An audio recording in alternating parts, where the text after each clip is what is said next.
The Great Jellybean Heist of Hiccup Hill. A full-length, whimsical, and funny children's story.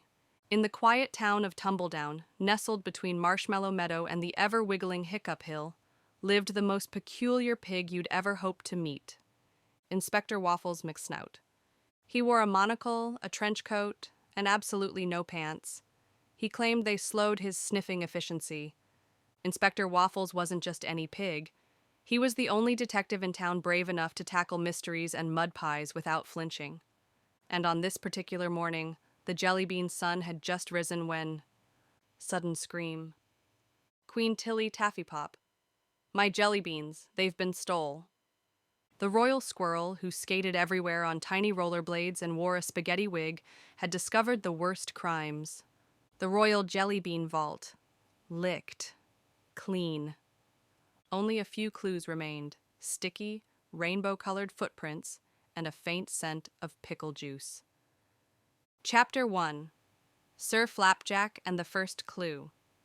Waffles grabbed his magnifying spoon — he lost his glass in soup last Tuesday — and called upon his assistant, Sir Flapjack, a highly trained duck who communicated solely through kazoo solos and interpretive dance. They examined the vault. Waffles. No sign of forced entry. The thief must have had jellybean-level clearance.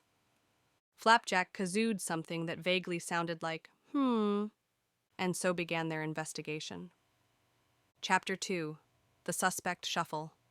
First suspect, Granny Gigglemuffin, a 92-year-old tap-dancing giraffe, known for three things: her questionable casseroles, her obsession with jelly beans, and her ability to moonwalk in orthopedic shoes. Waffles. Dramatic. Where were you last night at precisely bean o'clock? Granny doing the cha-cha with a cheese wheel named Kevy. She handed over a selfie as proof. Kevin had a top hat. Waffle. Checks out. Flapjack kazooed a cha-cha beat. Second suspect, the mustache mice, a gang of 6 identical rodents who all shared one very long mustache. They wore tiny capes and only spoke in rhymes.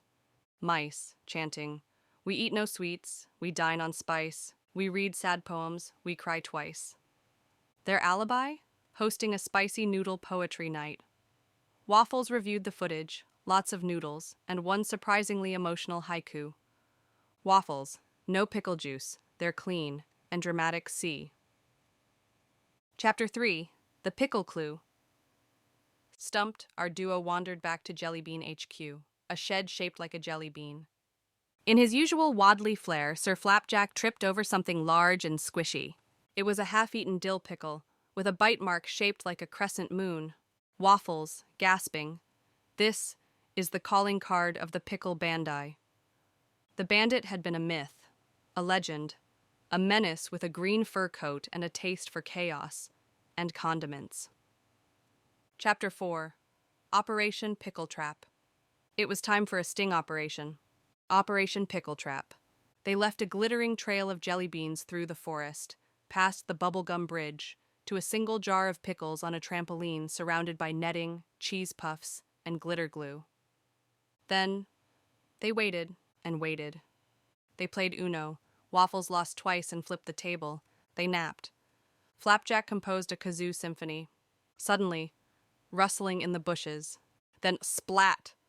A green blur launched into the air, somersaulting in surprise. Voice, midair. Ah! I regret not, G. Waffles, shouting. Gremlin bloop, caught mid-bounty. The creature landed with a squish, covered in jelly beans and smelling of brine. Chapter 5. Confessions of a Gremlin. Gremlin Bloop, the infamous snack thief, looked around guiltily. Waffles. Why did you do it, Bloop? The jelly beans were for the annual Royal Sweets Parade. Bloop, whispering. Larry told me, oh. He pointed at a nearby lamp. Waffles. Who's Lar? Bloop. The lamp. He said the jelly beans gave you powers. He said they'd make me fluent in toast. There was a long silence. Flapjack kazooed a single mournful note. Chapter 6. Justice served, with mashed potatoes. Bloop was sentenced to 72 hours of tickle therapy, a mandatory hug from Granny Gigglemuffin, and one full viewing of The History of Spee on VHS. The jelly beans were returned, slightly pickle-flavored but safe. Queen Tilly Taffypop roller skated onto the scene, holding her spaghetti wig as she announced. Queen Till. For bravery in the face of weirdness, I declare today the day of the baffling BN. Waffles was given a golden trench coat, a kazoo-shaped medal, and unlimited mashed potatoes for life. Final scene. As the jelly bean's sun dipped below the clouds shaped like cotton candy, Waffles, content. Another mystery solved, partner. Flapjack kazooed the mission, imporkable theme as they walked into the sunset. Behind them, Larry the lamp winked. In the town of Tumbledown, mysteries are always strange. Jelly beans are always sacred. And pigs? Well, pigs make excellent detectives. The end.